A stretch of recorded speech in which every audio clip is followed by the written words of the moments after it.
Live from downtown Bloomington, this is IU Sports Sunday with Nick Rodacap on 98.7 The Zone.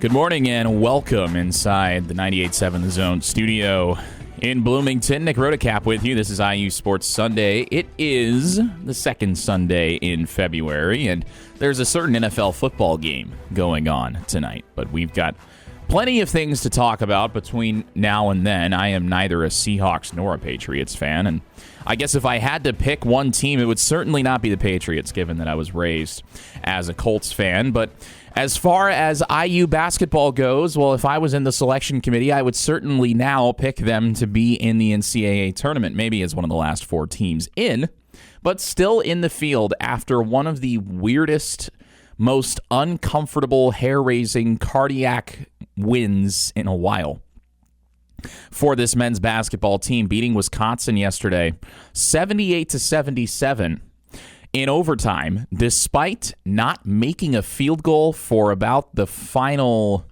5.5 minutes of regulation and nearly all of overtime as well. It was not pretty, but Indiana got it done.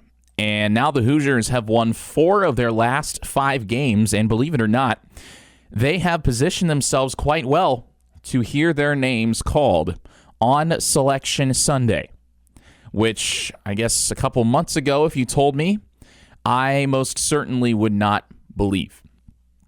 Indiana took advantage of some very, very questionable officiating, and also took advantage of a rowdy home crowd, even if it was not a capacity crowd, a very rowdy crowd nonetheless, to get by Wisconsin. Despite being outscored 42-36 in the second half, Indiana somehow found a way.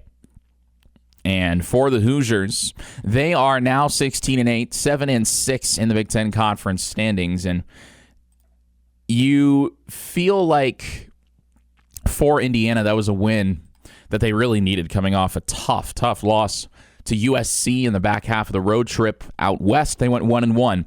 And obviously the win against UCLA in double overtime was big, really, really big.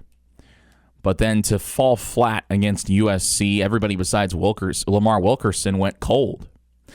So getting back home and getting right against Wisconsin was definitely what the doctor ordered. Doesn't matter how you do it. It just matters the end result. For Indiana, 25 points for Wilkerson, who played 40 of 45 minutes. He went to the locker room briefly, I think, to maybe blow his nose or something. He was okay.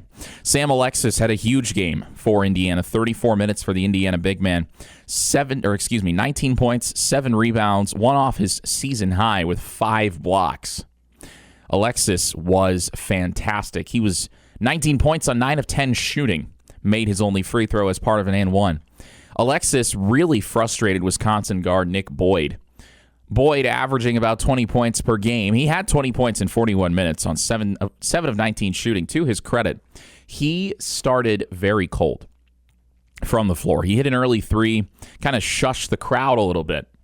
And then Boyd airballed a shot, the student section, which for a noon tip on a Saturday in early February, I think was pretty full, in my humble opinion. I was there. I think the student section did a great job of having an effect on the game. They were chanting airball at Boyd, who missed about 3 or 4 shots after his initial airball, and the student section was loving that. And those kinds of things definitely matter for Indiana men's basketball. In their 78-77 win over Wisconsin yesterday here on IU Sports Sunday, talking all things IU men's basketball and then some.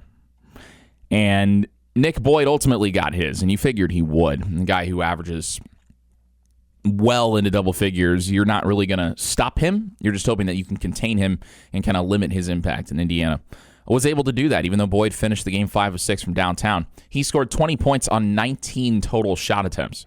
So not exactly efficient, and that was a big theme for Wisconsin. Indiana's defense was fantastic. For the Hoosiers, the three-point shot wasn't necessarily falling as well as we've seen in the past. Indiana, just 5 of 22 from three-point range. That included 1 of 9 in the second half and overtime combined.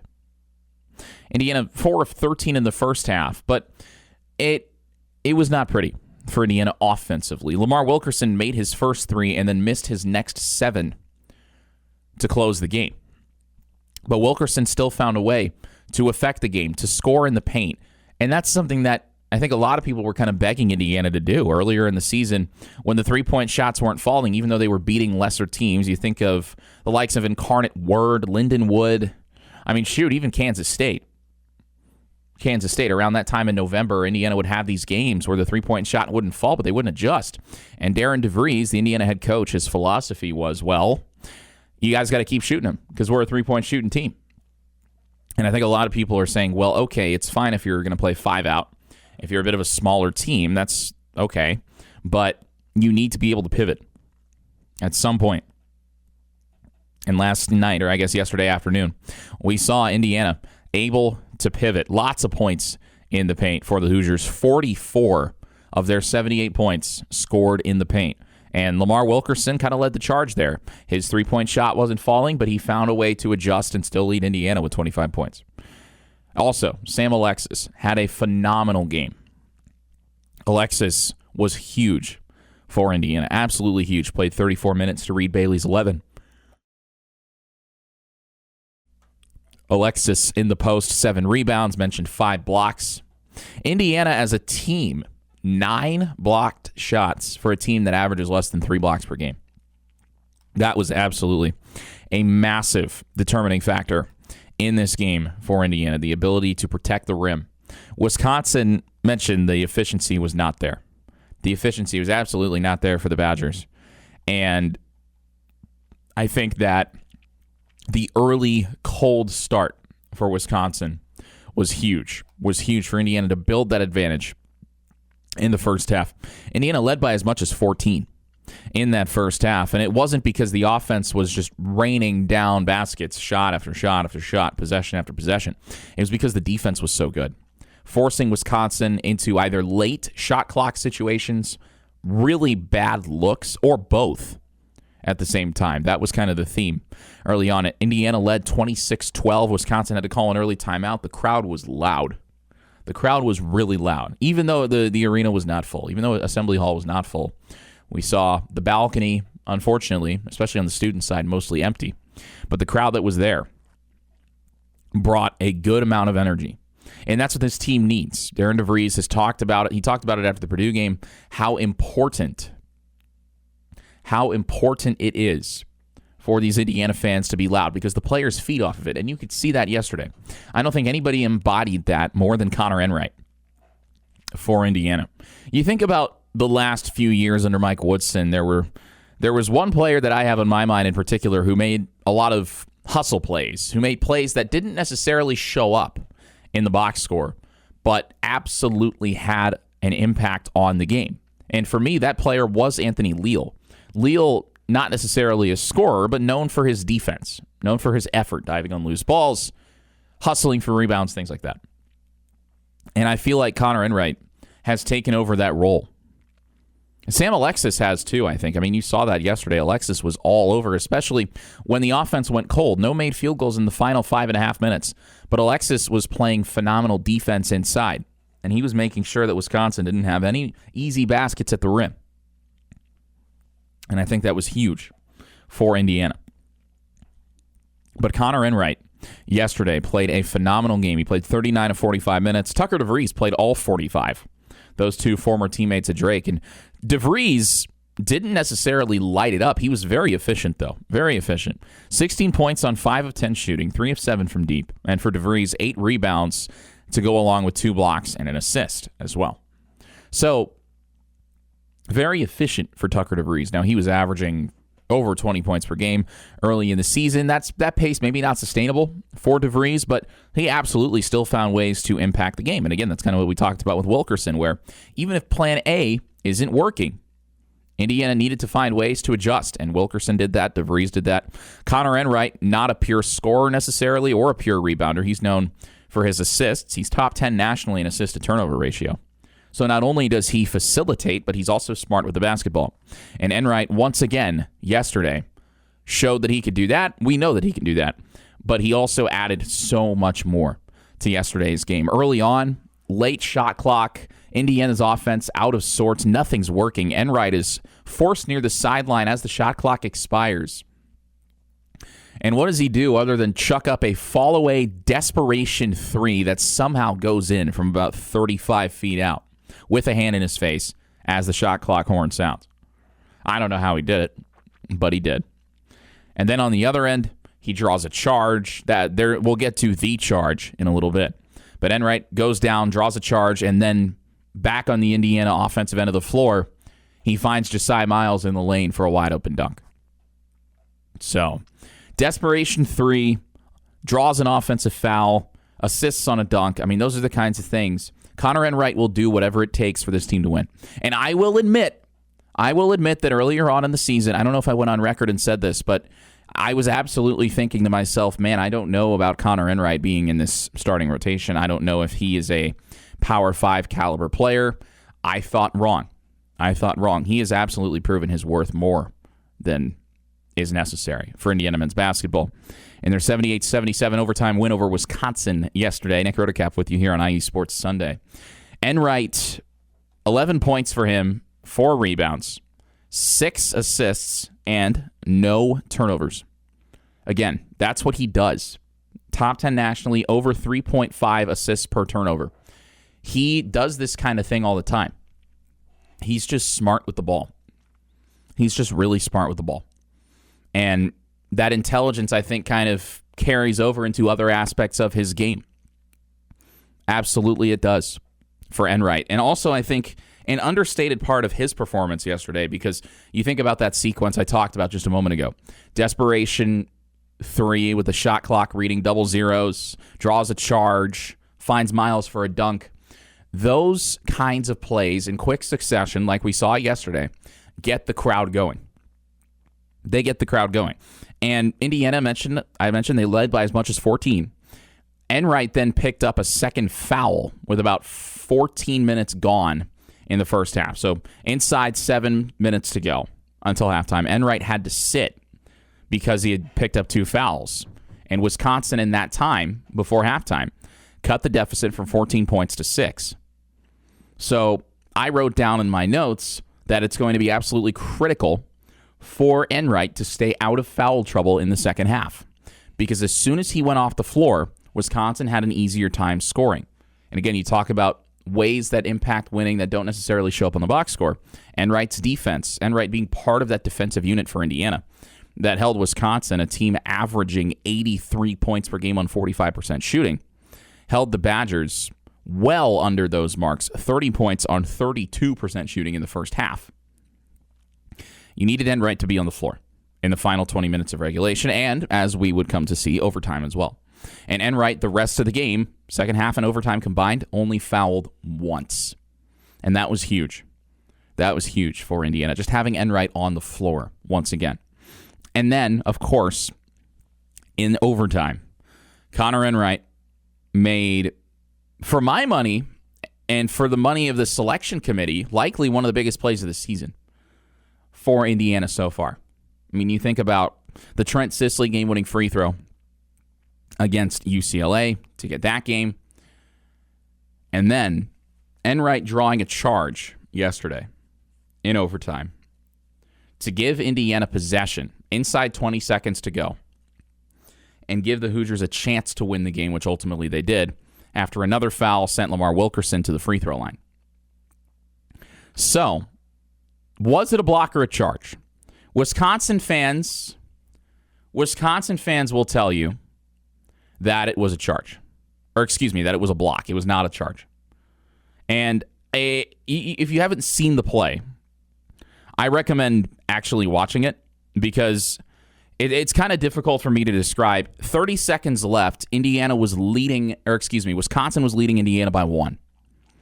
And the initial thought for Indiana, at this point the Hoosiers trailing 77-76, 30 seconds left. You're thinking, okay, you're out of fouls to give. You've got to send Wisconsin to the free throw line. You've got to foul. Wisconsin brings the ball up the floor just inside 30 seconds to go in overtime, leading by 1. And I'm up in Section K, along with my fellow student media members who are covering the game. And I'm thinking, why are they not fouling? Wisconsin brings the ball into the forecourt. gets inside the three-point line, dribbles around, starts wasting time. They're not fouling. Clock's under 20 seconds. There's some confusion in the stance. Why are they not fouling? Because you want to foul. You want to send Wisconsin to the free throw line. They weren't in the double bonus. It would have been a 1-and-1, which, by the way, can we just go to 2 shots in men's basketball? Can we just go to quarters, please? Can we treat it, as far as fouls go, can we treat it like the women's game? Because I'm really tired of players like Connor Enright having to be auto-benched as soon as they get 2 fouls in the first half. So stupid. But anyway, Wisconsin wastes about 10, 15 seconds bringing the ball up the floor, dribbling around. No foul given by Indiana. So there's a little bit of panic. Then, dribbling back outside the free throw line, Connor Enright chasing the Wisconsin ball handler. And there's some contact. And there's an offensive foul on Wisconsin. That's their slogan, isn't it? On Wisconsin. I didn't even mean for that to happen, but that is what happened. Nick Boyd, who we mentioned was frustrated by the likes of Connor Enright in the first half. Boyd collides with Enright, extends his non-dribbling arm, sends Enright to the floor, and is called for an offensive foul. I don't know whether or not it actually was a charge. Honestly, I saw it from up top in Section K, and I thought it was a block on Enright. And he said after the game that he also thought it was a block. Not in those exact words, but he said his optimism as to it being a charge was very low. He was surprised that it worked out for Indiana. He was surprised. And the Wisconsin fans also surprised that it was not a block on Enright. I thought for sure it would have been. Keep in mind, at this point, there was a lot of panic. The vibes were low because Indiana had blown what was a 14-point lead. And oh no, Enright just fouled Nick Boyd. And Boyd's going to go to the free throw line with a chance to make it a 3-point game. But no, it was somehow called a charge on Boyd. And I found it really rich, as did a lot of other people, that Wisconsin fans were complaining about charges. Because remember, once upon a time, Brad Davison played for Wisconsin. He was notorious for drawing, shall we say, questionable charges. He made his name doing that with the Badgers. Absolutely made his name doing that. And it's just a cruel irony, I think. That's what it is. It's extremely ironic in the funniest way possible that a Wisconsin fan base whose team was once upon a time known for unethical hoops, drawing charges where there probably weren't any, complaining about Indiana drawing a charge that I don't know. I maybe thought it was a block, but you could also see Nick Boyd extend his arm. And I think that's what the refs saw too. To Wisconsin's credit, the officiating throughout the game was putrid. Absolutely putrid. Stinky, terrible, no good, very bad officiating. I would argue on both sides. I think early in the game, Indiana got robbed repeatedly. Indiana got robbed. All kinds of bad calls, just bad calls, really bad calls. And shocker, Larry Serrato was on the crew. I don't know what his deal is, but I swear he has some sort of personal grudge against Indiana. Every time he officiates a game, it seems to be the most unwatchable refereeing ever. There's a lot of that in the Big Ten, right? I'm just wondering when it's going to change because it's a detriment to the product. It's a detriment to the product on the floor that instead of discussing the game, fans are left complaining about the officiating afterwards. Greg Gard, after the game, said that he had never seen anything like the charge that Connor Enright drew, which, again, that's really ironic coming from Greg Gard, of all people. Of all people. Greg Gard actually should know what that style of basketball looks like more than anyone because he coached Brad Davison back in the day. But no, that's... And the foul that sent Wilkerson to the free throw line, the broadcast angle didn't really look like it was a foul. on John Blackwell. Wilkerson spinning near the elbow, trying to get inside the arc with 5 to go, and falls down. And if you're looking at the broadcast camera, it looks like Wilkerson falls down of his own volition. But what the broadcast camera didn't show you was a reverse angle where Blackwell clearly steps on Wilkerson's left heel and trips him, sends him to the floor. 100% of the time, that is a foul. You cannot trip an opposing player, unless apparently you're Jeremy Fears. We'll talk about him later. But Wilkerson, with less than a second to go, with less than 5 seconds to go, is tripped, but the broadcast angle does not show that he is tripped. So Wisconsin fans are saying, oh, that's a bogus foul as well. Wilkerson wasn't fouled. He was flopping, trying to sell it, trying to get to the free throw line. No, that's not what happened. And again, Wisconsin fans should be the last ones complaining about questionable officiating that occurred at their expense. But in any case, Lamar Wilkerson absolutely nails. Again, Indiana did not make a field goal for the final 5:32 of regulation. Struggled to score the basketball in overtime as well. Had plenty of open looks in overtime. Could not capitalize on said open looks. But Indiana won this game at the free throw line. 9 of 11 at the stripe in the second half after nobody shot free throws until about 13 minutes to go in the second half.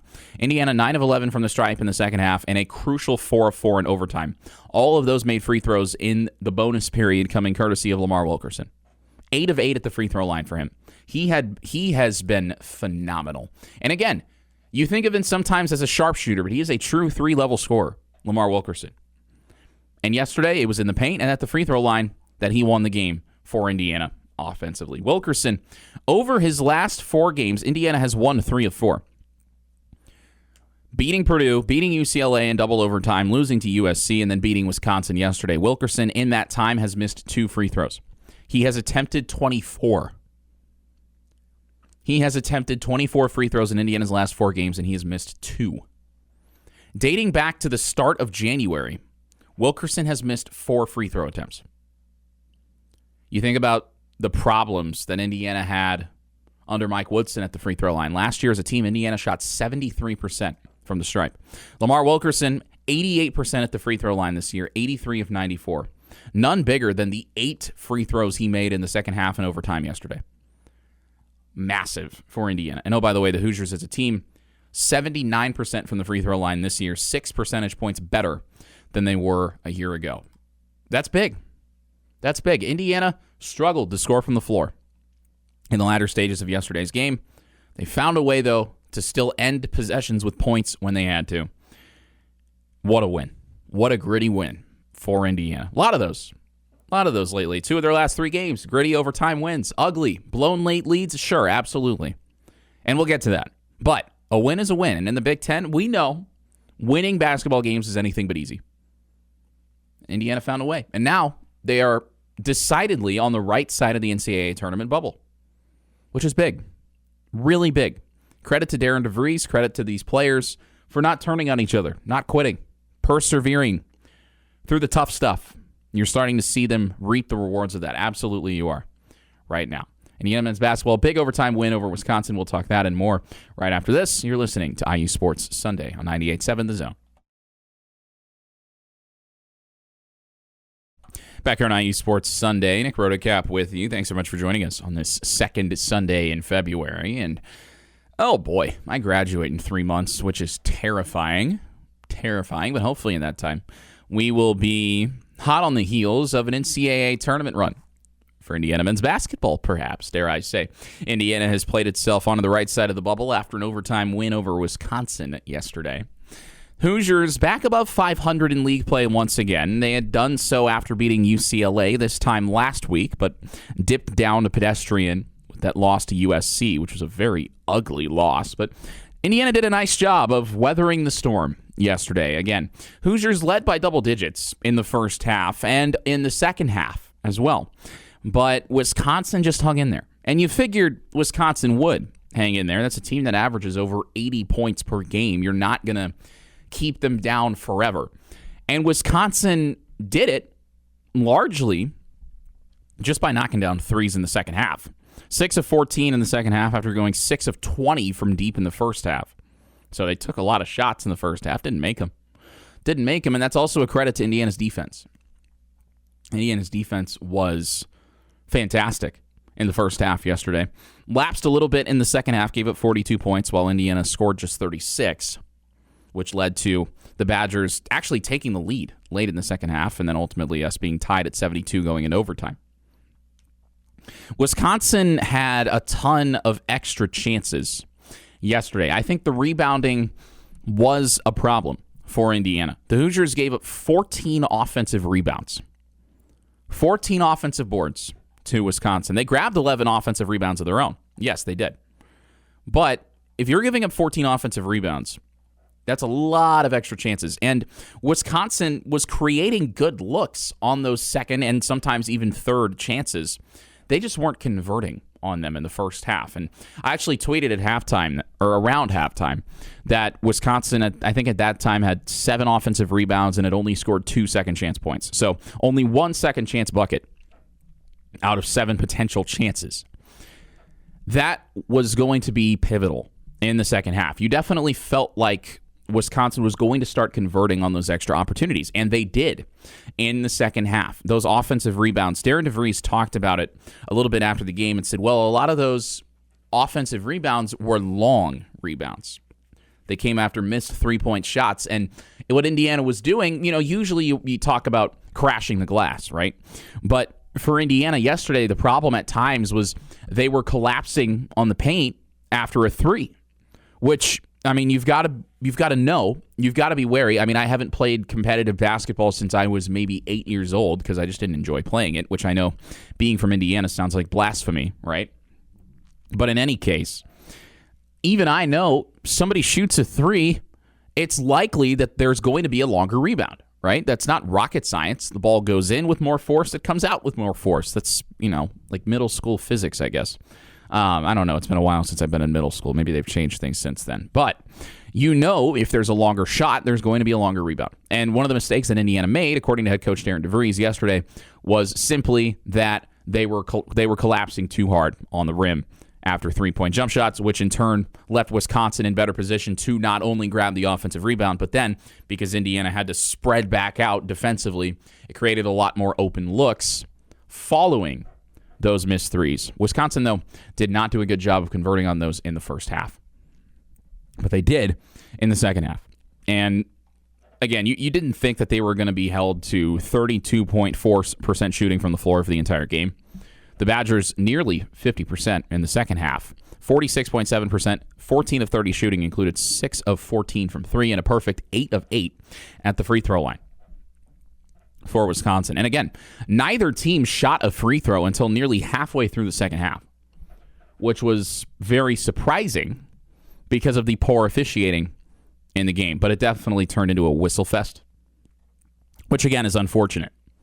Unfortunate for the product on the floor that the Big Ten cannot seem to figure out what is going on with its officiating crews, especially those led by a certain guy named Larry Scirotto. And I can speak for everyone when I say this is not like a SpongeBob episode from back in the day. We are not living like Larry. I don't want to live like Larry because then I'd have a lot of basketball fans who are very angry at me. And I don't want that. I already had a lot of football fans who were angry at me during football season. If you missed out, where you been? Where you been, man? We've been on this since August. I've had a lot of football fans angry at me since August. I don't need the basketball fans to do that too. I'm not living like Larry Scirotto. Absolutely not. But for Indiana, I think it's very impressive the way they've won 2 of their last 3 games. 3 of the last 4. But specifically, the games against UCLA and now Wisconsin. Because there's kind of a theme. Against UCLA, Indiana led by 10 with under 2 minutes to go. Against Wisconsin, Indiana led by 10 in the second half. And ultimately, the game went to overtime. Both of those games went to overtime. UCLA and Wisconsin. The blown leads are one thing. They're one thing. And you got to give some credit to both UCLA and Wisconsin. 2 very good teams. You've got to give them their credit for staying in it, for finding way. I mean, UCLA came down to a situation where Indiana did not foul up 3. because, well, okay, you put the game in their hands. If they make the 3, then they make the 3. But I don't know. I'm a proponent of fouling up 3. I am. Now, the downside is guy misses the second free throw, they get the rebound, kick it back out, open 3. Then you give up the lead. But I'm a proponent of fouling up 3. I subscribe to the John Rothstein philosophy of always fouling up 3. But Indiana didn't. And I guess part of the thought process there is, well, you don't want to foul a three-point shooter. That's why you foul him as soon as he crosses half court. That's what I would say. UCLA made a crazy 3 in that game to send it to overtime. After scoring 7 unanswered points, then scoring 10 unanswered points. For Wisconsin, it was gradual. It was more gradual. It wasn't a super dramatic collapse. Like Wisconsin just started raining down threes. No, it was steady. It was very steady from Wisconsin. And Nolan Winter had himself a great game. Early in the first half, nobody for Wisconsin could get anything going besides Winter. Winter was fantastic.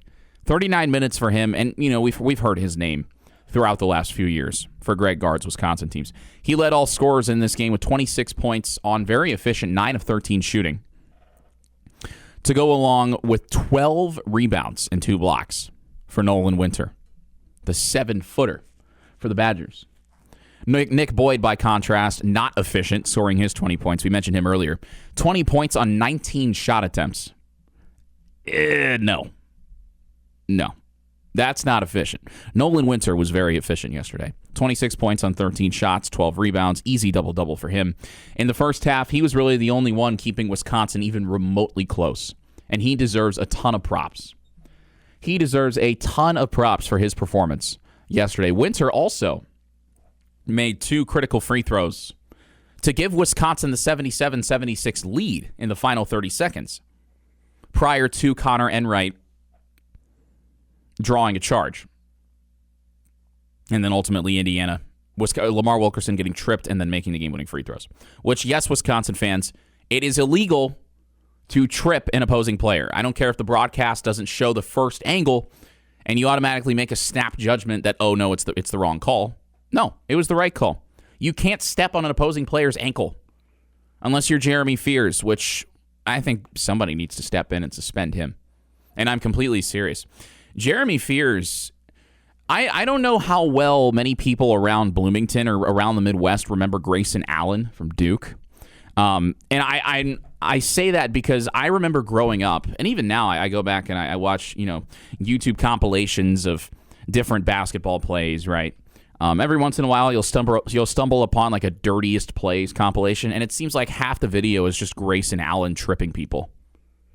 That's what at least my younger self, that's what I remember him for at Duke. I don't remember him for actually how he played. Scoring the basketball, passing the basketball, rebounding. No, I remember him because he was a dirty player who actively tried to injure other people.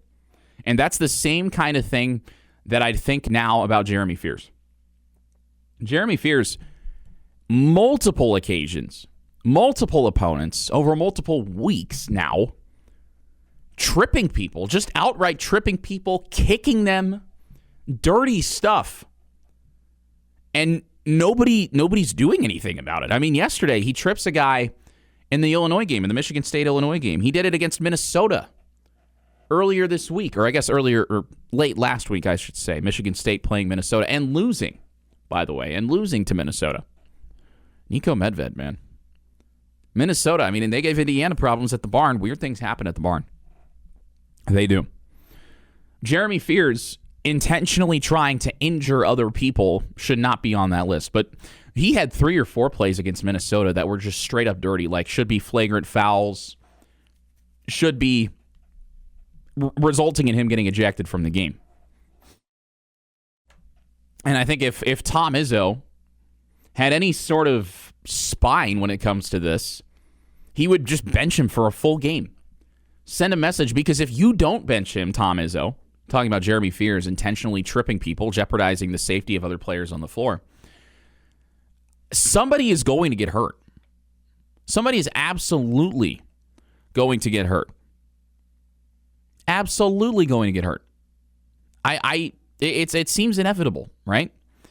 Indiana doesn't play Michigan State until March 1st. That's actually the whiteout game here in Bloomington. That is a whiteout. That'll be a big game. Absolutely. Will be a huge game for Indiana men's basketball.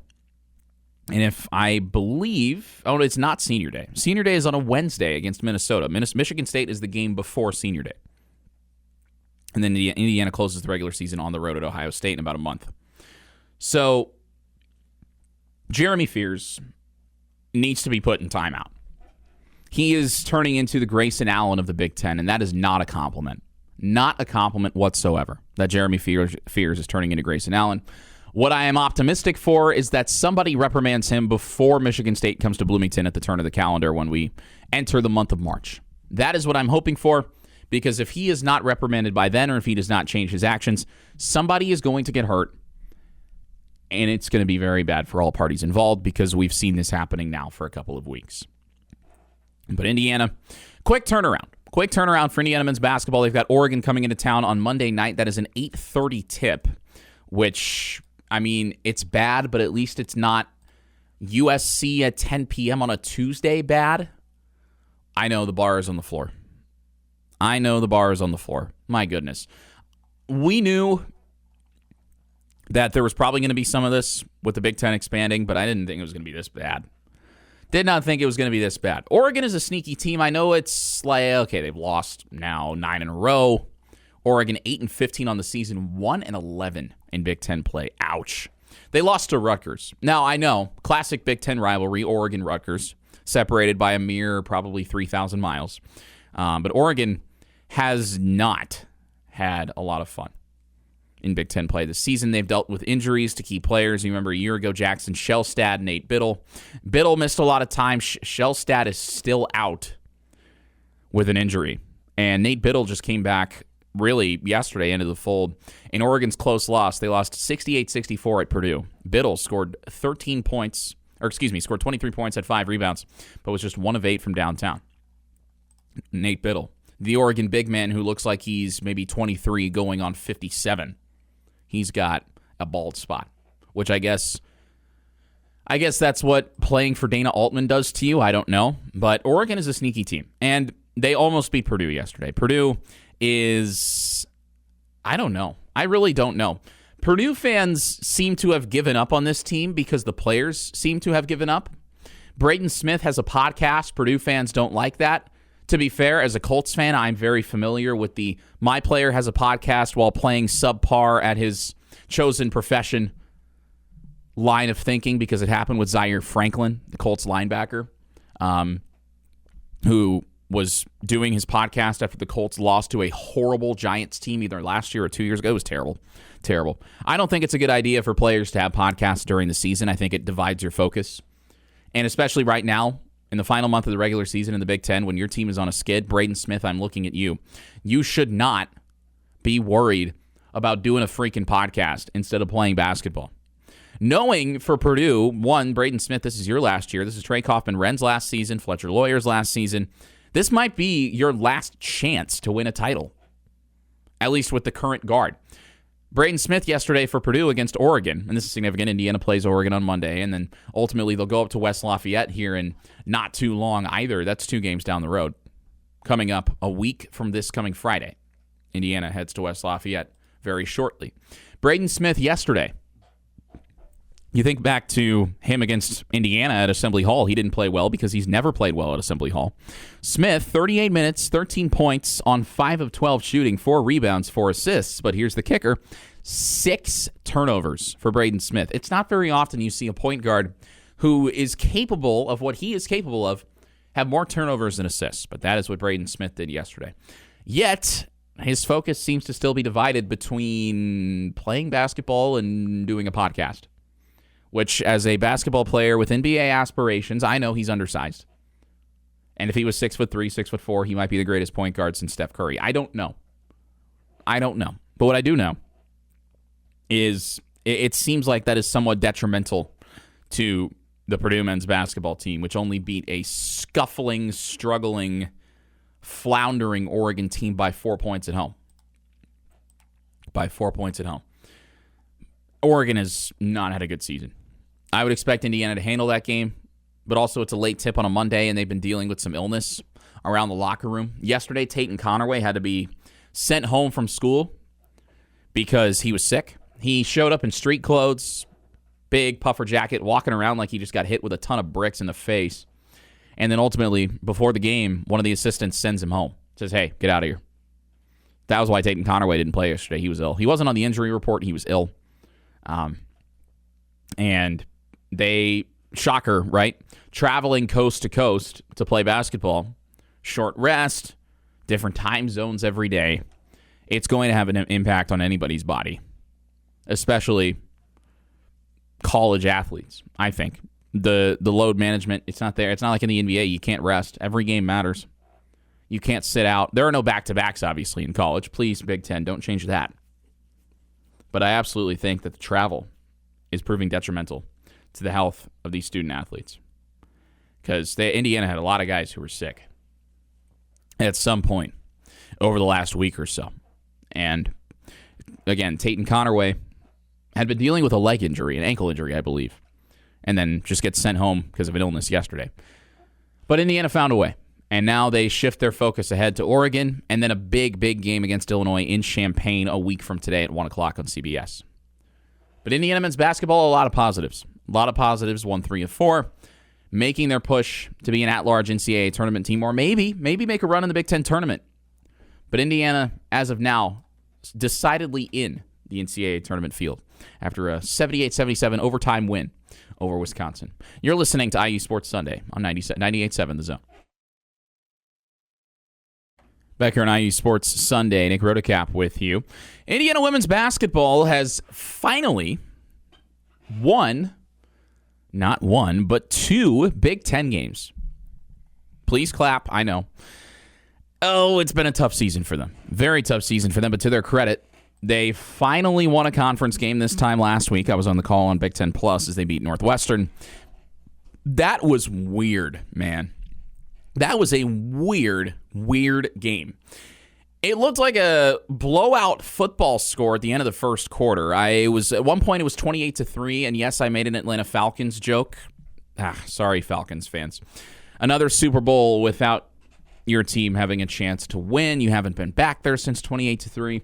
And oh, by the way, the Atlanta Falcons tweet from the end of the third quarter when it was 28-9 saying, hey, we're 15 minutes away, is still up. Ugh. Ouch. That's got to suck. 30-3 at the end of the first quarter for Indiana over Northwestern women's basketball last week. And they almost blew it, if you can believe that. Outscored by 9 in the fourth quarter. Outscored by 6 in the third quarter. So outscored by 15 in the second half. And they found a way to win. And for them, that's all that mattered at the time. That is all that mattered for Indiana women's basketball. They parlayed that momentum into a win over Wisconsin on the road, doing what the Indiana men have never done at the Kohl Center. Winning at the Kohl Center as an Indiana basketball team. That, wow, almost a foreign concept to some. But Indiana used a strong second half to squeak by Wisconsin on the road, 77-74 on the women's side earlier this week. The Hoosiers host Purdue today at 2 o'clock. Zach Browning has the call for that game on Big Ten Plus. Zach, if you're listening, I still need to drop off the high school basketball broadcasting equipment to you.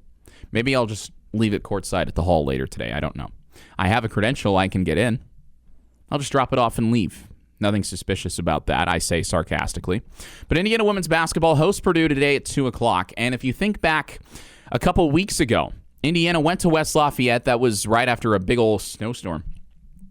And got blown out by Purdue. Lost the Barn Burner Trophy for the first time in 10 years. Terry Morin coaching at her alma mater. And Mackey Arena, Katie Gerald's got the better of her. That's a Purdue team earlier this year that lost to Purdue Fort Wayne on the road by 1 point. Very embarrassing. Scored 9 second-half points against Kentucky. Also embarrassing. But Indiana lost to him. And this Indiana team, 13-11, 2-10 in Big Ten play. At-large NCAA tournament talk, over, done. Nope, not happening. You're going to need to win the Big Ten tournament and get the auto bid. That's the only way. That is absolutely the only way. And maybe you build some late momentum, maybe you go on a miracle run, but I don't really see that momentum going much further than this Sunday, because after Sunday, Indiana goes out west to take on USC and UCLA. USC, not the same team with the absence of Juju Watkins, one of the best players in the country. Watkins suffered an injury in the postseason last year, which has left her sidelined for all of this year, which for the sport of women's basketball as a whole is a big loss. Absolutely a big loss, not just for USC, but for the sport. USC, though, still 14-9 on the season. They've won 3 in a row. It began with an upset of Iowa that basically saved their season for all intents and purposes, beating number 8 Iowa at home by double digits. After a close loss to Michigan on the road. So Indiana, Purdue today on the women's side, 2 o'clock at Assembly Hall. USC on Thursday, that is a 10 p.m. tip. 10 p.m. tip. On Big Ten Network, at least. But yeah, 10 p.m. Eastern, 7 p.m. Pacific. I know. 7 p.m. Pacific, it's a normal time for them. But it's almost like we had regionalized conferences for a reason, so that we didn't have league games starting at 10 p.m. on a weeknight. Now, that said, the Pac-12's implosion is entirely the fault of the Pac-12 and should be treated as such. It is not the Big Ten's fault that it did what it had to do to survive. It is the Pac-12's fault for overvaluing itself in TV rights negotiations about 3 years ago now and cannibalizing itself as a conference. Anyway, Indiana will face UCLA then a week from today, and UCLA is one of the best teams in the country. Closing the season, Indiana does with Oregon, Rutgers, and Penn State. Has Penn State won a Big Ten regular season game yet? I don't think they have. Penn State women's basketball was terrible. And I would expect Indiana to win that game to close the regular season. Rutgers is also pretty bad. So there's a chance that you can go 500 to close the season maybe. But you're going to need a big old run in the Big Ten tournament for Indiana women's basketball to make the big dance. And I just don't see it happening. I don't see it happening. Terry Morin, the streak of, I believe, 10 straight 20-win seasons, very much in jeopardy. They've only won 13 games, Indiana women's basketball. You're going to have to basically win out, and you're going to have to win a game of the Big Ten tournament. That's the easiest way for them to do it. And again, we talked about this last week for Indiana women's basketball. Why has this season been so bad? A combination of bad roster building and bad injury luck. Bad roster building in the sense that Indiana didn't have a lot of depth at all in the post. At all. Last year, Indiana could run 2 post players pretty consistently, Caroline Striplin and Lily Meister. Well, Striplin graduated, Meister transferred, and in addition, a couple guards transferred for Indiana. Defensive-minded, Lexis Bargesser, great defense. Offense wasn't there. She transferred to Colorado State and is now averaging nearly a double-double. Lesser competition, I realize, but still, change of scenery. Good for her. Yarden Garzone, volume shooter, great, efficient three-point shooter, transferred to Maryland, and Indiana did not replace that production adequately. It's basically been Shea Chesky and everybody else. And Chesky, one of the nation's best scorers, top 5 nationally in points per game, over 23 points per game for her. She has been Indiana's only lifeboat this year. And with the injury to Zania Sokaguman, Indiana's starting center, there isn't a lot that they've been able to do in the front court. Last in the Big Ten in rebounding, last in the Big Ten in blocks, and it's not even close. They can't protect the ball. They turn it over way too much, especially when pressured in the backcourt. And they cannot rebound. So, bad roster construction, bad injury luck, that's what's to blame for this Indiana women's basketball season. Again, I said this last week, if you're on the fire Terry Morin train, please get off the train. It's not happening. It does not have a reason to happen. One bad season does not erase the fact that Terry Morin made this program into a perennial NCAA tournament, not just participant, but contender. And sure, you think back to 2023, they got upset by Miami. They played South Carolina close each of the following 2 years. This is a team that has shown, under the leadership of Terry Morin, to be more than capable of competing in the Big Ten, which has become, for my money, the best women's basketball conference in college sports. The SEC is close. I would say they're interchangeable. I'd say the SEC is deeper. The Big Ten, though, is, I think, more top-heavy. And for Indiana women's basketball, one bad season should not spell the end for Terry Morin. Now, 2 or 3 years down the line, if they're, say, 13-11, 2-10 in Big Ten play in early February, then maybe you start to have that conversation. But I think you need to see sustained futility before it happens. You're listening to IU Sports Sunday on 98.7 The Zone.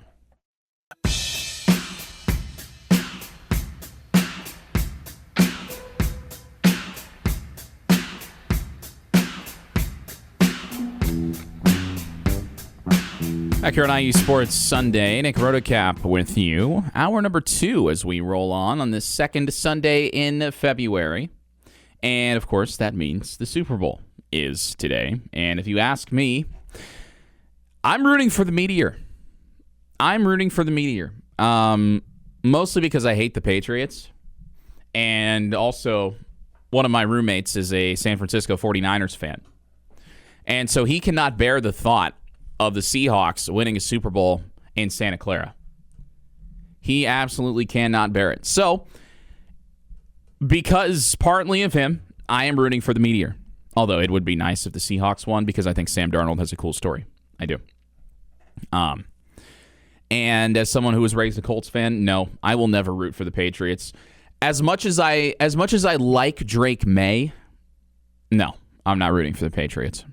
Absolutely not. If Drake May was on any other team, except maybe the Texans, Jaguars, or Titans, if he was on another team, I'd root for his team. But no, I'm not rooting for the Patriots. I think that they are the beneficiaries of one of the softest schedules ever and a fluke postseason run buoyed by an injury to Bo Nix, which forced the Denver Broncos to start Jarrett Stidham in a conference championship game. No disrespect to Jarrett Stidham, but that's a tough situation to be dealt. Tough situation. It's almost like the Colts starting Matt Ryan in 2022. Oh, that actually happened. Oh, yeah, don't remind me. So, yeah, I'm rooting for the Meteor, but it would be nice if the Seahawks won. I think the Seahawks will win. I think it'll be the Seahawks by 10 points at least, because I think the Patriots are still due to get exposed, and if they don't get exposed, then I'm going to look like an idiot, but I think that they will. I think they will get exposed. Tell you who has been exposed in a good way. Indiana men's basketball exposed as a team that, yes, can weather adversity, can battle, can win gritty games, can surrender big leads, and then still find a way to come back and win after surrendering said big lead. That is where the experience of this group, the age of this group really comes into play, is in tough situations.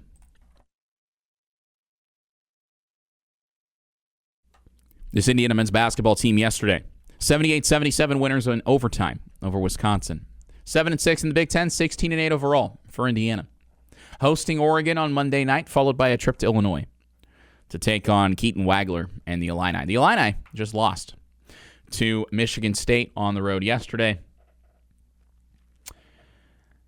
Jeremy Fears is dirty. Illinois fans will be the latest ones to tell you that. That is a big game for Indiana, though, coming up next weekend, taking on Illinois. That game will be on CBS, so I'm assuming it'll be Brad Nessler on the call, which is always good. But yesterday, Indiana fed off the crowd, found a way, and I know Wisconsin fans, we talked about this off the top, Wisconsin fans talking about questionable officiating, an iffy charge call. Brad Davison played for Wisconsin. Again, notorious for drawing questionable charges. Foul baiting, maybe, even. So Wisconsin fans complaining about charges, that's rich. That's very rich. Indiana, though, got the lead out to double digits in both halves. Never in overtime, obviously, but in both halves, Indiana did that. And Wisconsin just kept hanging in there. And that's a credit to this Wisconsin team. They got down early. They were down 26-12. Greg Gard had to use a timeout. It was really loud at Assembly Hall. But Nolan Winter and Nick Boyd said, you know what? We're going to stay in this thing. And Nolan Winter, we mentioned earlier, he was the only one doing anything early on for the Badgers, trying to keep them afloat. It was a 6-point game at halftime, largely because Connor Enright had to sit for the final 6 minutes of the first half as he picked up his second foul. And again, I will ask the NCAA, please, high school basketball has quarters. Girls high school basketball has quarters. Women's college basketball has quarters. The NBA and WNBA both play quarters. Why are we still playing halves in 2026? Because it changes the way coaches manage their personnel, especially with respect to fouls. Now it's the moment you have 2 fouls in the first half, you're basically auto-benched. Unless, we saw it like last night, Cameron Boozer for Duke played in the first half, despite having 2 fouls. By the way, that UNC comeback and court storm, ridiculous. Ridiculous. Although I will say it's curious, UNC ranked in the top 15, clearly by all weights and measures, one of the better teams in the ACC. They stormed the court when they beat Duke, their biggest rival. I will parallel that by saying Indiana did not storm the court. Or did I say UNC beat Purdue? If I did, I didn't mean that. UNC beats Duke. They storm the court despite being ranked. Indiana does not storm the court after beating Purdue, despite Indiana not being ranked and Purdue being ranked. Curious. Just noticing. The last time IU stormed the court was now 4 years ago. At least if my memory serves me correctly. I was a senior in high school. That was when Rob Finney hit the 3 to beat Purdue. I think now the expectation is for Indiana to beat Purdue in everything. And it happens so much that we're not even surprised. Thank you, Curt Cignetti, for changing the standard. Success is expected. That's just how it is now.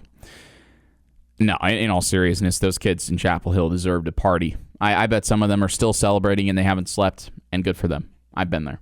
Good for them. That was unbelievable. But anyway, playing with 2 fouls, basically unheard of in men's college basketball in the first half, because the way it works, with halves, coaches are much more conservative with their personnel.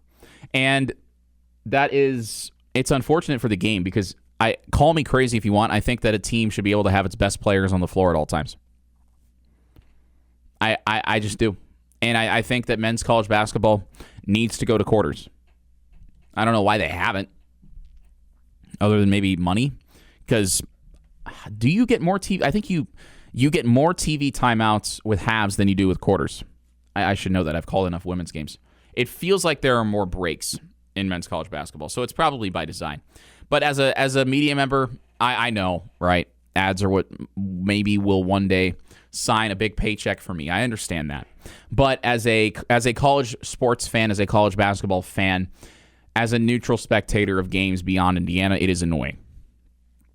It is annoying because once Connor Enright came off the floor yesterday for Indiana, Wisconsin again cut that deficit from 14 down to 6. That's not a coincidence. That is not a coincidence. That's one of those situations where, yes, correlation equals causation.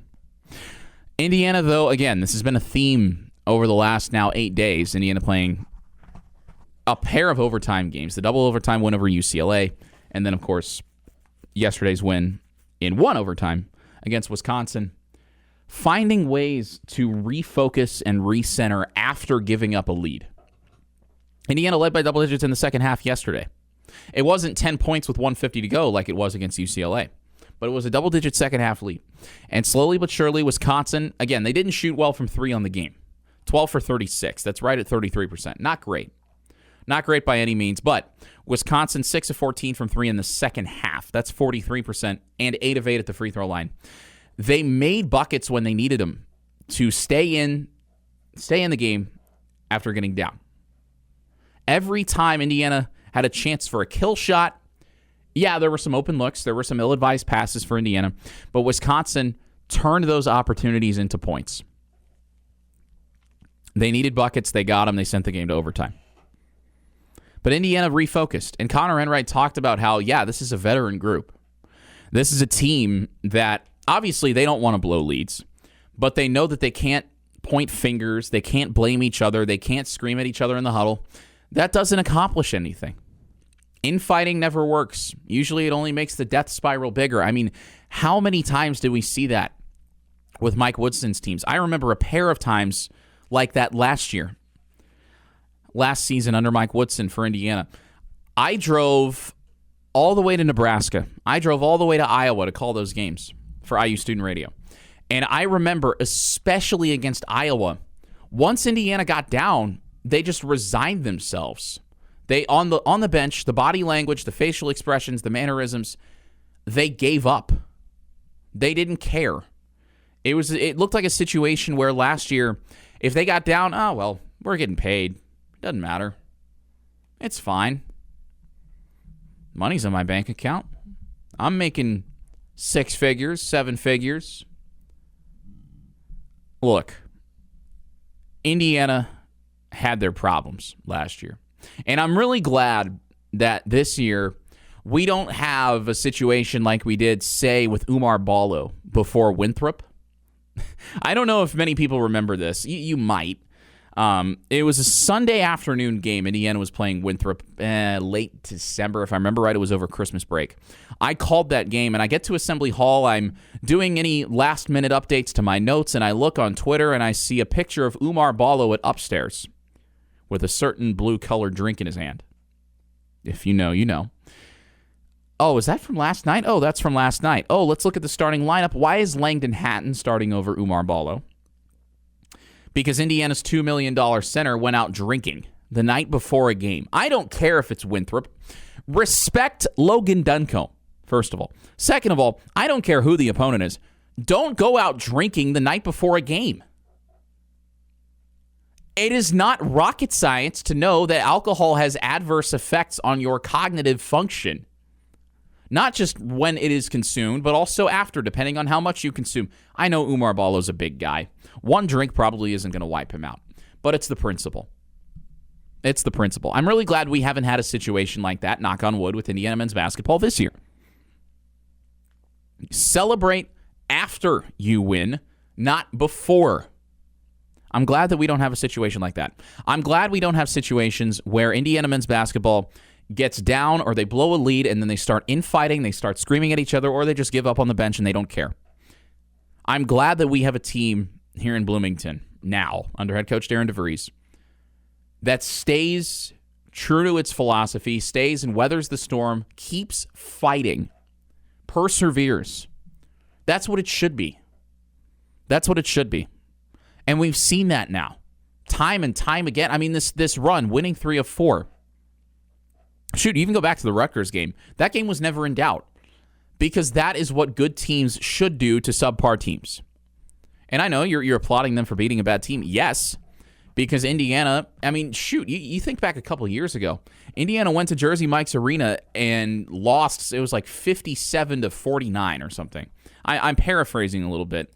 But I remember it was a Wednesday night because I had bowling practice. And we were watching the game on my teammate's phone. And Indiana lost to Rutgers 66-57. That was a Rutgers team that at the time was winless in Big Ten play. So yes, I'm going to applaud Indiana for beating a bad Rutgers team. Sue me if you want. I don't really care. Sue me. I am very pleased with what I've seen from Indiana men's basketball since late January when they beat Purdue. And since late January when they beat Rutgers, actually. Let's go back to Rutgers. Because following that Rutgers game, you come home against Purdue. It's a late tip on a Tuesday. I know Braden Smith never plays well at Assembly Hall. He's still Braden Smith. Indiana still had to find a way to stop him, and they did. Purdue, though, gave Indiana plenty of fight. And it came down to a Connor Enright 3 that ultimately sealed it. Indiana weathered the storm. Every time Indiana would try to pull away, Purdue would respond right back. Because Purdue is still a good team, even if they're struggling right now. Purdue would respond. Indiana, though, had the answers. They had the buckets when they needed them. They scored when they needed to. They answered the call. They found a way. Same thing against UCLA. Yeah, you led by 10 points with 2 minutes left, and you blew that lead to send the game to overtime. That happens sometimes. How do you respond? And the responses for Indiana have been what have impressed me. They did not play well against USC. That was on Tuesday. We didn't talk about that game much because when you win the next game, some of those sins might be forgiven. But I do think it was very poor the way Indiana played against USC, and I think that's putting it mildly. I mean, Nick Dorn and Tucker DeVries combined went 3 of 20 from three-point range. 3 of 20. Not good. Reed Bailey in that game, 0 rebounds. Sam Alexis, 2 rebounds. Those are your bigs. They've got to rebound at least somewhat competently to even give you a remote chance. And what's crazy is that Indiana still had a chance against USC. 5-point game at half, they lost by 6. Just bad offense, dead legs, slow, sluggish. And again, now we know maybe some of them were sick. You're going to have those off nights, especially if the Big Ten is making you go out west. And I know, cry and wipe your tears with your 8-figure TV contract. Okay, fine.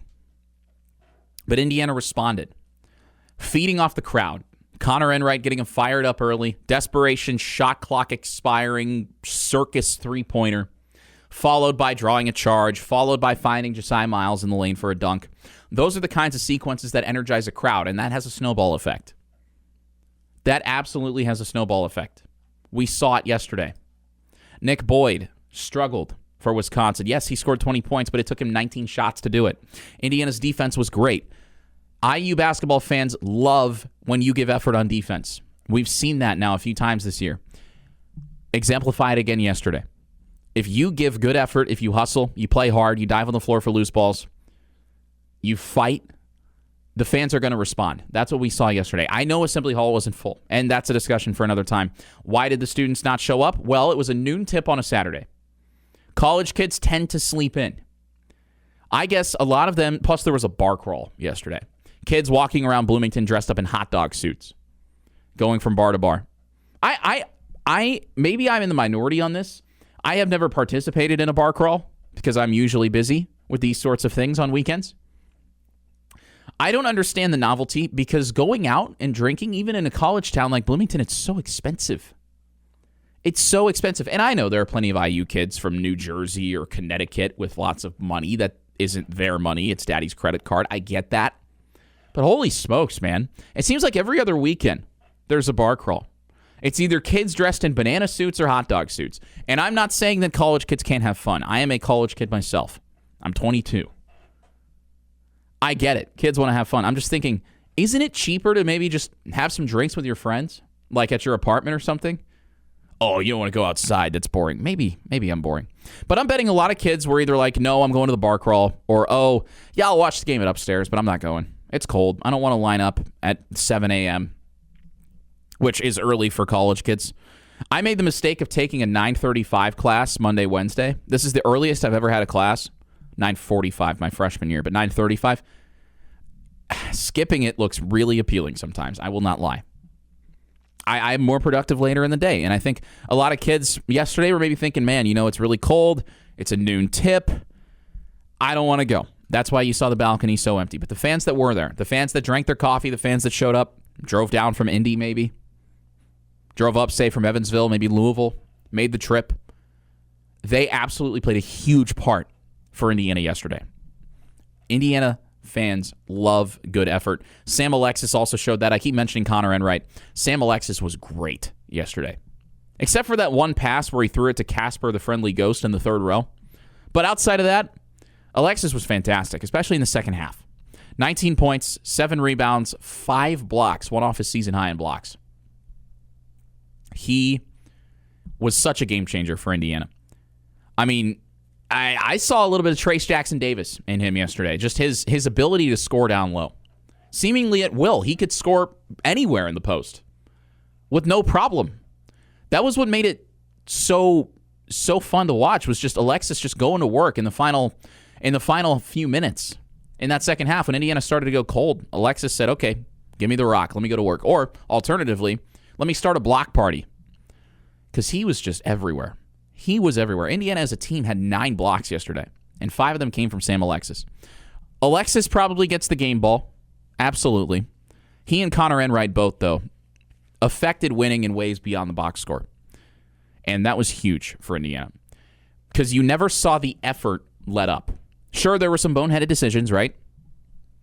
But the effort never lapsed. Even as Wisconsin kept inching closer, ultimately tied the game, and even took a lead in the second half, late. And led in overtime as well. The effort never let up for Indiana, and that's what you got to see more of down the stretch this season because every game from here on out matters. You've played yourself into the NCAA tournament. I don't think that's in doubt. This is a quad 2 win for Indiana. The Hoosiers finally have a couple of quad 1 wins after beating Purdue and UCLA. You can still play yourself out of the NCAA tournament, and I don't want to get that twisted. You could still slip up and lose, to Oregon, to Illinois, to Northwestern, right? But right now, you are in position to be in position on Selection Sunday. You've got to beat Oregon, no question. Oregon's lost 9 in a row. They've got 1 conference win on the season. If you can beat Illinois, you're a lock for the NCAA tournament. That's Illinois on the road. That is one of the best teams in the Big Ten. Illinois 5th in the nation. They'll drop a little bit. After losing yesterday. But still, 11-2 in the Big Ten is Illinois. You're looking, if you win that game in Champaign, or if you win in West Lafayette, because that's also a quad 1 game. I would argue if you win one of those games for Indiana men's basketball, you're in the big dance. Sure, then you got to beat Northwestern. You'd like to beat Michigan State, but you don't have to beat Michigan State if you can beat either Illinois or Purdue on the road. That Michigan State game is here in Bloomington. Indiana's in a really good spot now, and it's because of that resiliency. It's because of that perseverance. I'm sorry, I don't like the word resiliency. It's redundant. I should have just said resilience because it means the exact same thing and it takes less time to say. Why use big word when little word do trick? Although I guess this is a medium word. In any case, Indiana men's basketball, resilient, persevering through adversity. That is what you want to see more of down the stretch this year. A phenomenal coaching job by Darren DeVries. A phenomenal job by this Indiana team, by the players, even through illness, off nights, lots of travel. Finding ways to get it done, not making excuses, just staying focused forward, staying poised. Huge win yesterday over Wisconsin. You're listening to IU Sports Sunday on 98.7 The Zone. Back here on IU Sports Sunday, Nick Rotacap with you. Indiana softball, believe it or not, the season is underway, which stupid. It's stupid that the Diamond Sports start in February. I'll say it. I said it last year. Coaches have been saying it for a long time, not just recently, going back decades. On the softball side, at least, that the season needs to be moved back. Because I know you're probably thinking, what? IU softball started already? Yeah, they've already played 5 games. They played down in Boca Raton, the home of Florida Atlantic, in the Paradise Classic. Got run-ruled by FAU on opening day and then rattled off 4 wins in a row, including a run-rule win over number 25, Ohio State, 2 games after being run-ruled themselves. So a good start for Indiana softball. That win over Ohio State, while big, does not count as a Big Ten game. Those one-off multi-team events where you inadvertently have 2 teams from the same conference play each other, those don't count. Indiana baseball had a situation like that last year where they played Northwestern a couple times in a neutral site event. Those games did not count toward the Big Ten standings. That's somewhat of a normal thing. But Indiana softball, they do not play a home game for a month. They do not play at any more field here in Bloomington until March 6th. So I guess you're looking at about 30 days, 29 days, something like that. It's a Friday night against Minnesota.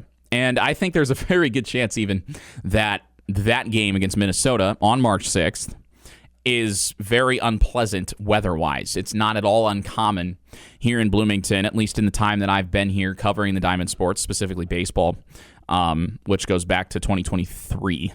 Not at all uncommon to hear rumblings of games being rescheduled or canceled or postponed due to cold temperatures, not even just bad weather, cold temperatures.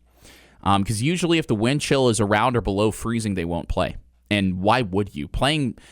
I can tell you from experience, playing baseball in those conditions is miserable. Absolutely miserable. Especially when you're using metal bats. Because if you get jammed, and it's so cold that you got to wear multiple layers, if you get jammed, you catch a pitch inside, you can't feel your fingers for about 10 minutes. It is not pleasant whatsoever.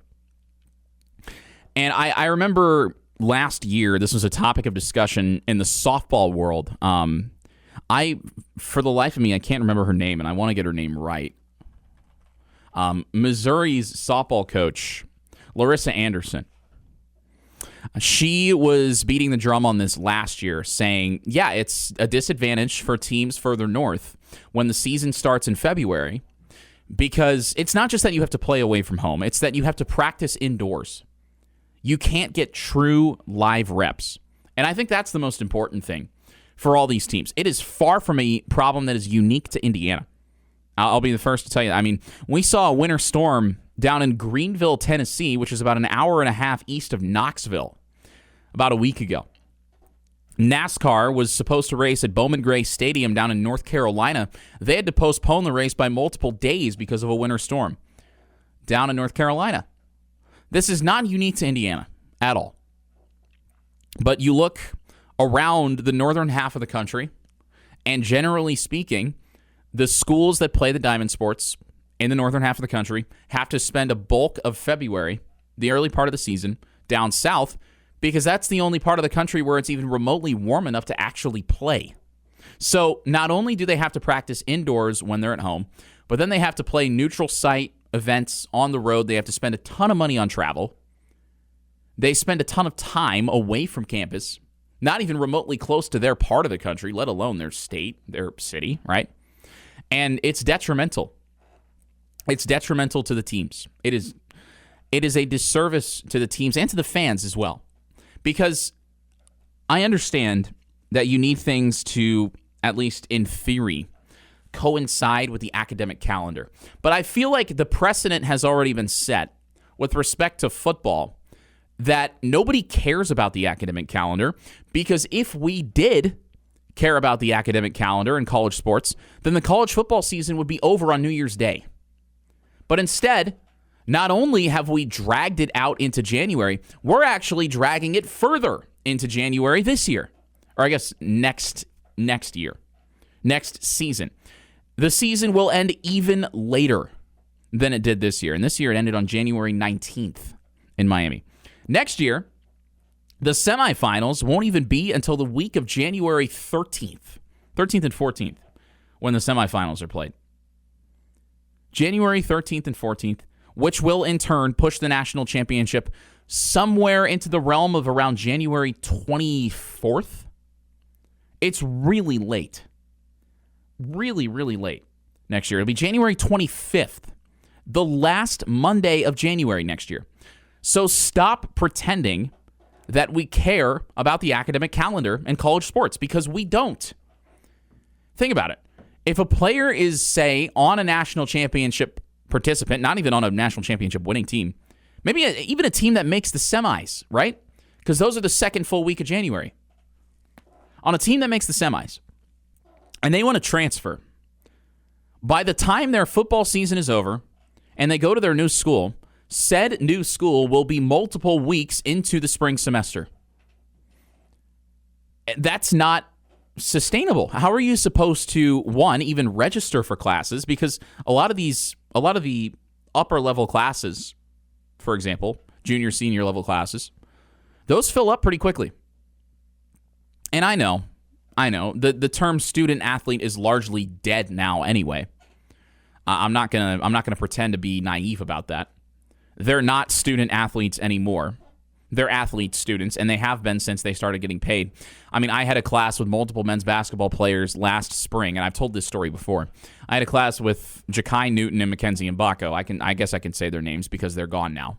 I had a class with Newton and Mbako, and they showed up to syllabus day. This is a 400-level sport management class.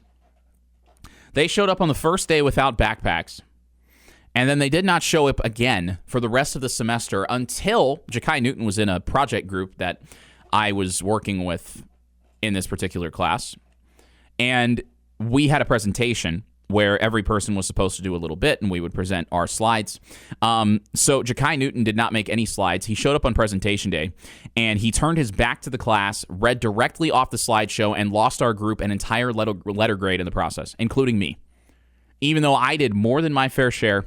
And I emailed the professor and I said, hey, here are the group members who have not done jack nor squat this entire semester, one of whom was Ja'Kai Newton.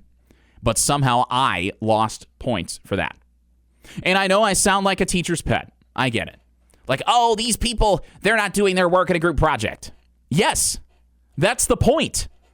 They're supposed to be student athletes, right? That's the whole point. It's not, oh, you're just here to play sports. No, you're also here to learn. And I understand. I have never been remotely close to the caliber of a Division I athlete in anything, except maybe bowling. I have not been remotely close in basketball, football, baseball, whatever. I understand it sucks. It's a full-time job on top of a full-time job in education. I get that. But we can't pretend like this is sustainable. And I guess selfishly, yes, I was upset that my group lost an entire letter grade because I had to do Ja'Kai Newton's part of the project for him because he knew that it didn't matter to him. It mattered to me. It didn't matter to him. But ultimately, that came at the detriment of me and everybody else in my group. Because imagine what I felt like, and I know this is a tangent, but imagine what I felt like on presentation day, walking into that classroom knowing that I was one of the only ones in my group who was adequately prepared, and a player on the Indiana freaking men's basketball team didn't know what we were presenting, even though it had been a multiple month-long project. Ja'Kai Newton gets up there on presentation day, turns his back to the audience, and starts reading off the slides. Didn't know what he was talking about. He mispronounced the name of the person we picked for our presentation, who is a high-profile athlete in the WNBA by the name of Sabrina Ionescu. He didn't know how to say her name. Imagine what I was feeling in that moment. It was not a great feeling. Let me tell you, it was not a great feeling. All this is to say the concept of the student athlete is dead. So why do we have to pretend like the diamond sports should be beholden to the academic calendar? Because other sports are not, and I'm talking about football. This coming year, the national championship will be the last Monday in January, well after classes have started at the vast majority of schools around the country. If a kid is in the national championship and decides to transfer, they will be so far behind on work, it'll be almost impossible to make up. But it matters for softball. It matters for baseball. They have to start their seasons in the dead of winter because, we need them to be done close to graduation. Do you, though? Do you? Do you really care about the academic calendar that much in baseball and softball? And I understand the NCAA controls the championships for Division I baseball and softball. They do not control the college football playoff. I understand that. And I know that the FCS playoffs wrap earlier, and the NCAA controls that. I get that. But there needs to be some sort of standard, I feel like. There just needs to be. Because it is detrimental to the fans of Indiana baseball and softball, and schools like Indiana, Purdue, other schools in the Big Ten. Michigan has a really good baseball program. Michigan State, I could go on, right? Because they cannot, if you're an Indiana softball fan, you have to wait until your team is about 20 games into the season just to watch a freaking home game. And then, by the time they do play a home game, in early March, you only have 2 months left in the season. You have the entirety of March, you have the entirety of April, and then you have the first weekend in May. The regular season ends on May 3rd. So you get a little less than 2 months with your team being at home. Obviously not every weekend. Shonda Stanton talked to me about this earlier this week, the Indiana softball head coach. She's been doing this for a long time. A long time. She's been in Indiana for nearly a decade. She said, hey, this has been something coaches in the softball space have been talking about for 30, 40 years. Start the season in March. Play the entire month of May.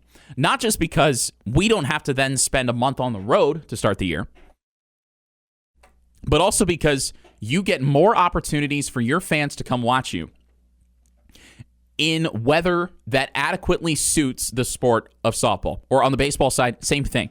In adequate baseball weather. Not 40 degrees and windy in the middle of March.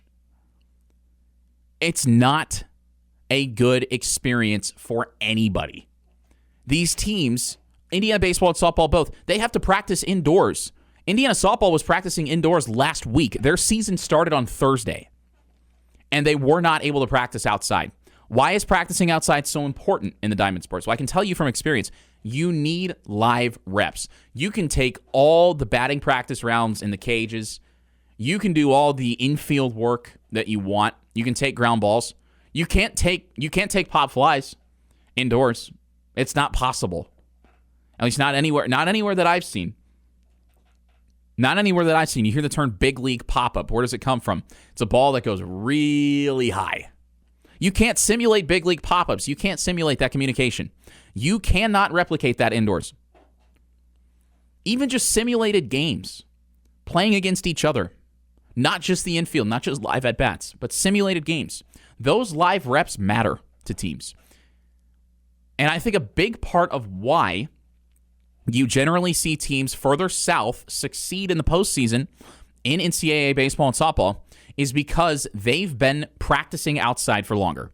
They've been playing at home for longer. They haven't had to travel south as much because they are already in a warmer part of the country. That's not a coincidence. Why do you think the SEC is so dominant in baseball? Why do you think the West Coast schools are so good at baseball? It's because they have climates that better suit the sport for the season in which it is currently played right now.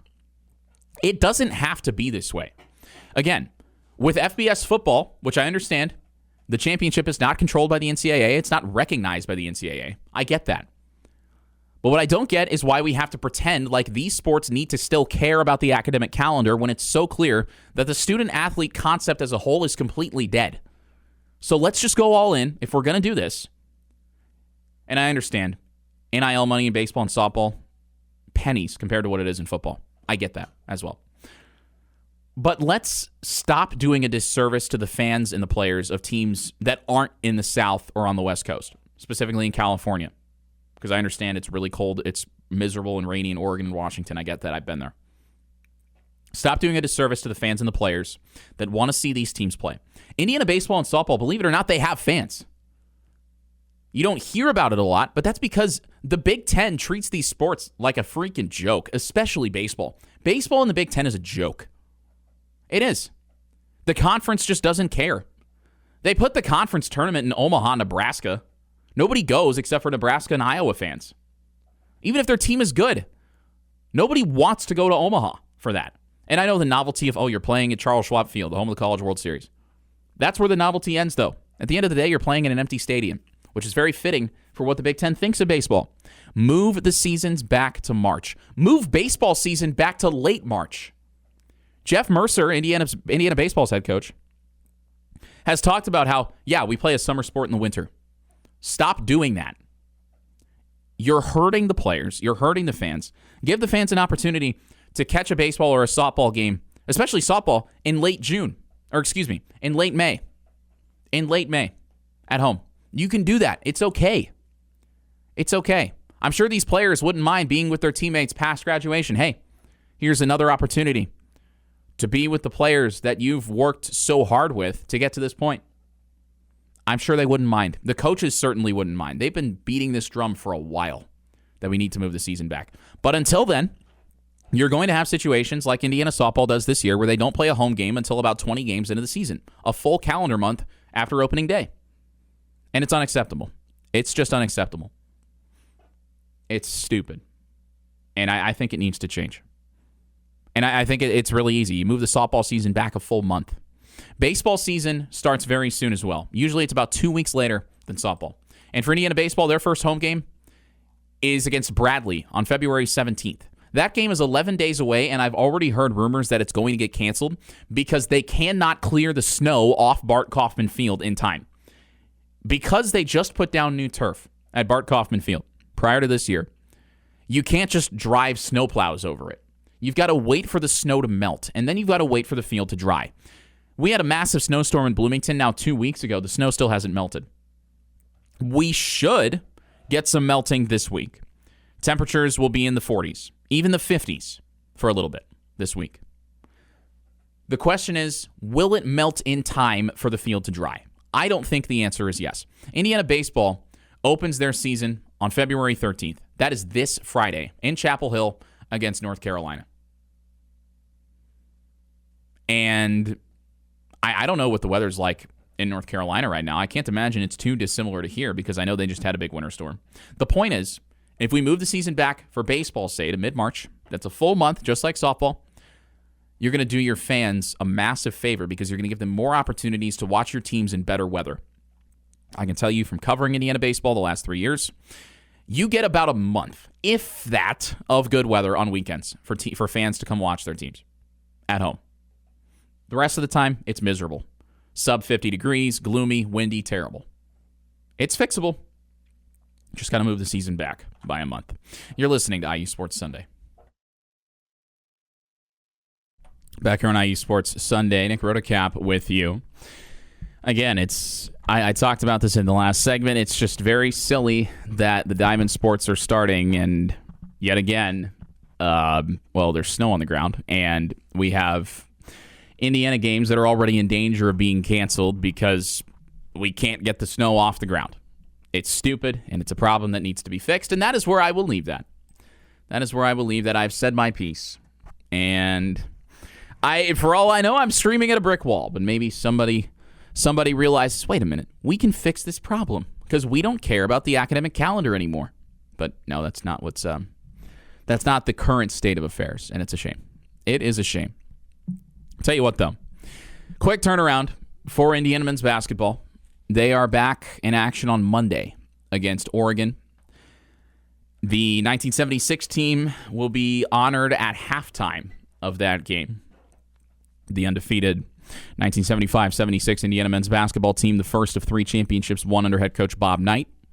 They'll be honored, and it's a heck of a coincidence that Indiana now has the last undefeated teams in FBS football and Division I men's basketball, and that those seasons happened to conclude 50 years apart.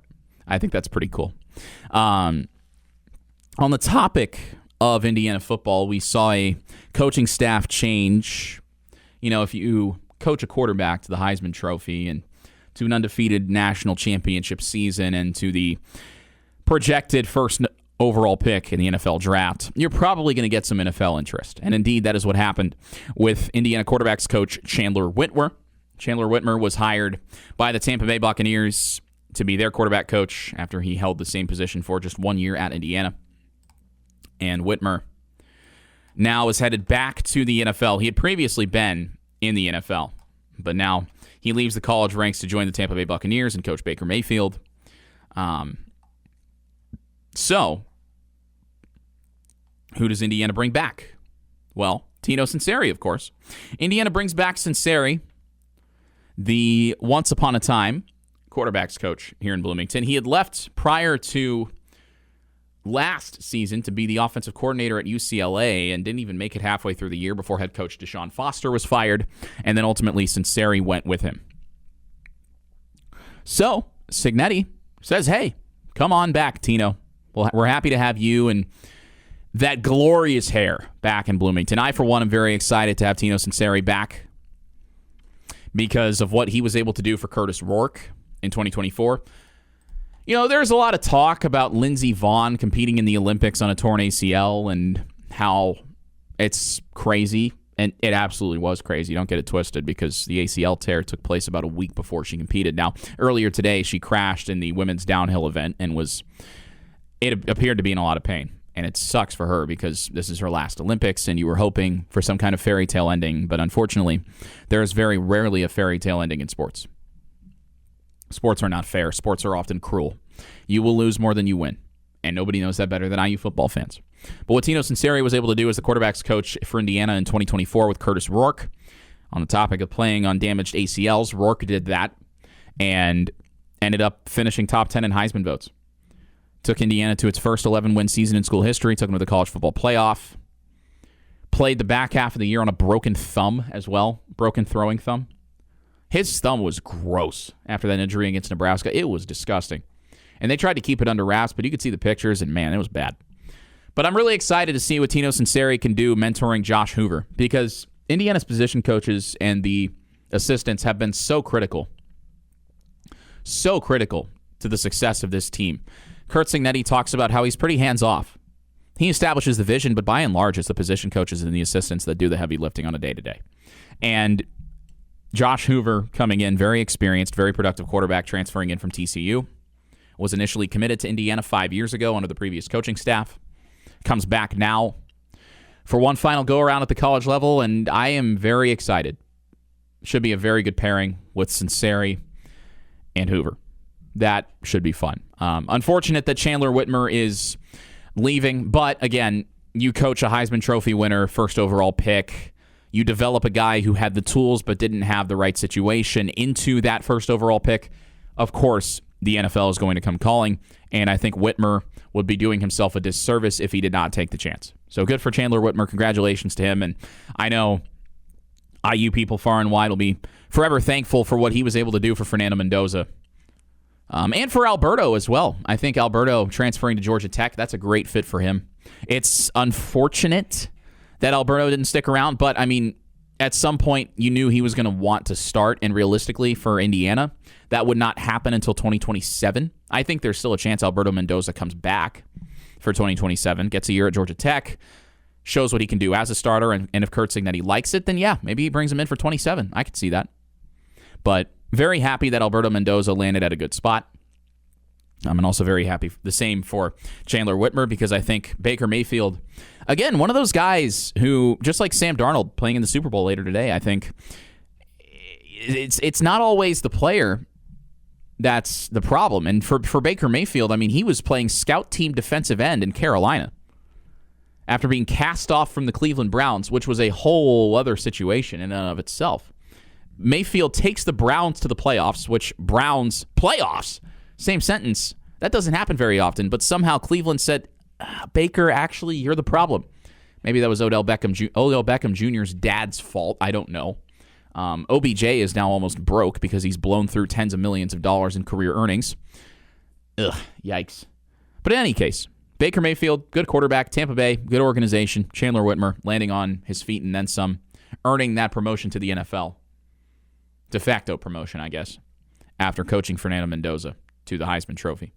And Indiana doesn't just rebuild, they reload. Business as usual. And it's a good thing for Curt Cignetti that his assistants are being poached. It's a sign of a good program. And Cignetti, historically, has done a good job of just keeping the continuity with his coaching staff, keeping things rolling along. The buy-in has been phenomenal for Indiana throughout the organization, and I don't expect that to change even as the personnel changes at times. Indiana, on Friday, hired Tyson Brown as the program's director of athletic performance. He comes from UConn. UConn, 18 wins over the last 2 seasons. That's a program record. Back-to-back bowl games for the first time in over a decade for the Huskies. So I do think that, again, Cignetti replacing Derek Owings as well. Having to replace Derek Owings was difficult for Indiana, but they did it very quickly.